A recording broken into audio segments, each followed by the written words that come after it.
7 октября 1837 года император Николай I прибывает в Тифлис. Здесь, на Дедубийском поле под Тифлисом, Николай I произвел смотр войсковым частям Кавказского корпуса, среди которых были 4 эскадрона Нижегородского драгунского полка, найденные царем в отличном состоянии. После высочайшего осмотра в Тифлисе, где он посещал гарнизоны, проводил инспекции по военной и административной части, государь по военно-грузинской дороге едет во Владикавказ. В ожидании прибытия Николая I во Владикавказ ехалось много начальствующих лиц. Крепость жила оживленной жизнью. И вот, наконец, государь прибыл. Царь остановился в доме коменданта крепости, любовался величественной панорамой гор. Кавказ показался монарху спокойным и замиренным, хотя до конца Кавказской войны было еще далеко. Край везде спокоен, все ездят без конвоя, даже по самой границе и до Владикавказа, писал государь.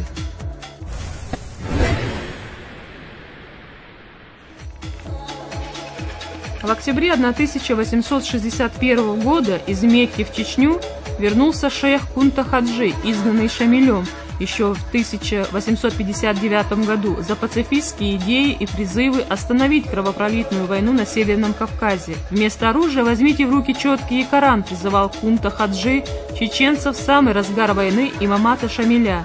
Вполне естественно, что имаму Шамилю призывы Кунты Ахаджи не нравились, однако зикризм был близок к духу чеченцев в плане эмоциональном и не противоречил нахским адатам. Проповеди шейха о мире, братстве, поддержке обездоленных и сирот соответствовали общему настроению и душевному состоянию народа, доведенного длительной Кавказской войной до грани физического уничтожения. Исторический спор имама Шамиля с Эвлия Кунта Хаджи завершился, как известно, тем, что вековое сопротивление горцев Северного было сломлено. Шамиль, породивший Газават, стал почетным гостем царя, а конец жизни провел в священной для мусульман Мекке. –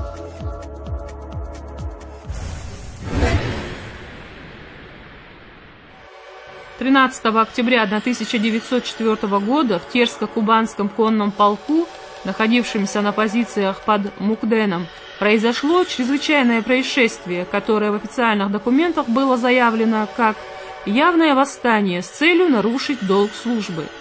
Суть инцидента в том, что чеченская и кабардинская сотня Терско-Кубанского полка отказались повиноваться командованию, а именно часть всадников отказалась выполнить приказ командира полка о выступлении в поход на неприятеля, что во все времена и во всех странах всегда считалось и считается одним из самых тяжких проступков.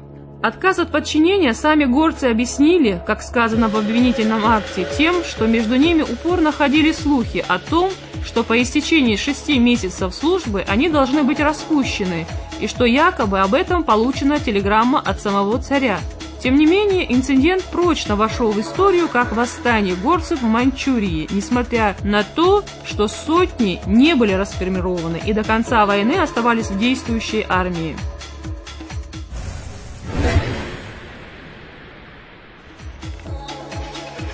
В октябре 1907 года в результате целого ряда казуистических приемов реакционным кругам удалось устранить известного просветителя и общественного деятеля Эльдарханова от баллотировки на выборах в Госдуму 3-го созыва. Таштемир Эльжуркаевич Эльдарханов родился 1 апреля 1870 года в селении Гихи в семье крестьянина-середняка.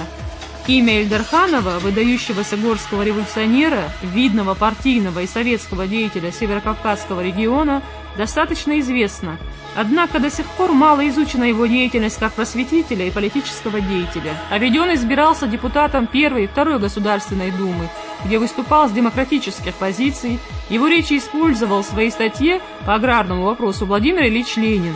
После установления советской власти на Северном Кавказе Таштемир Эльжуркаевич Эльдарханов работал на различных высоких должностях в органах советской власти. Впоследствии долгое время возглавлял управленческий аппарат Грознефти.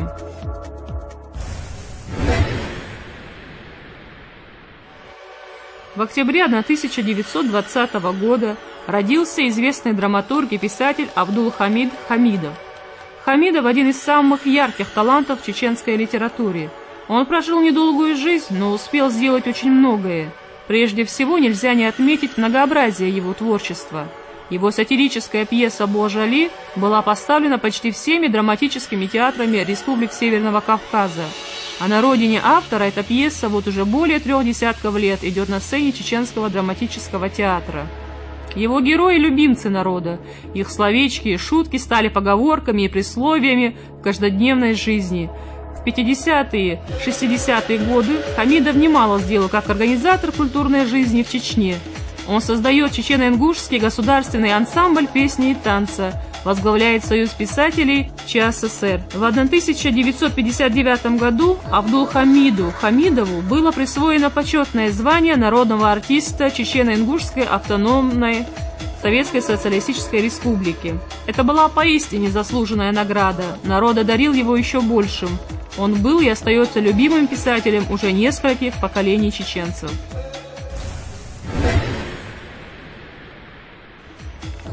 Осенью 1932 года ГПУ производит в Чеченской Республике массовые аресты так называемых непокорных, которые по тем или иным соображениям, по мнению карающих органов, не укладываются в русло сталинской политики. Еще в марте этого же года местному ГПУ через своих осведомителей удается спровоцировать восстание, которое вошло в историю как восстание Моци-Шуанийского, и жестоко подавить его.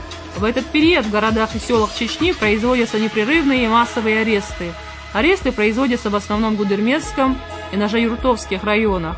По делу так называемого Чеченского националистического центра, которое было сфабриковано органами ГПУ для отчетности, только осенью 1932 года было арестовано до 3000 человек. Все задержанные обвинялись в создании контрреволюционного националистического центра Чечни для подготовки и проведения вооруженного восстания.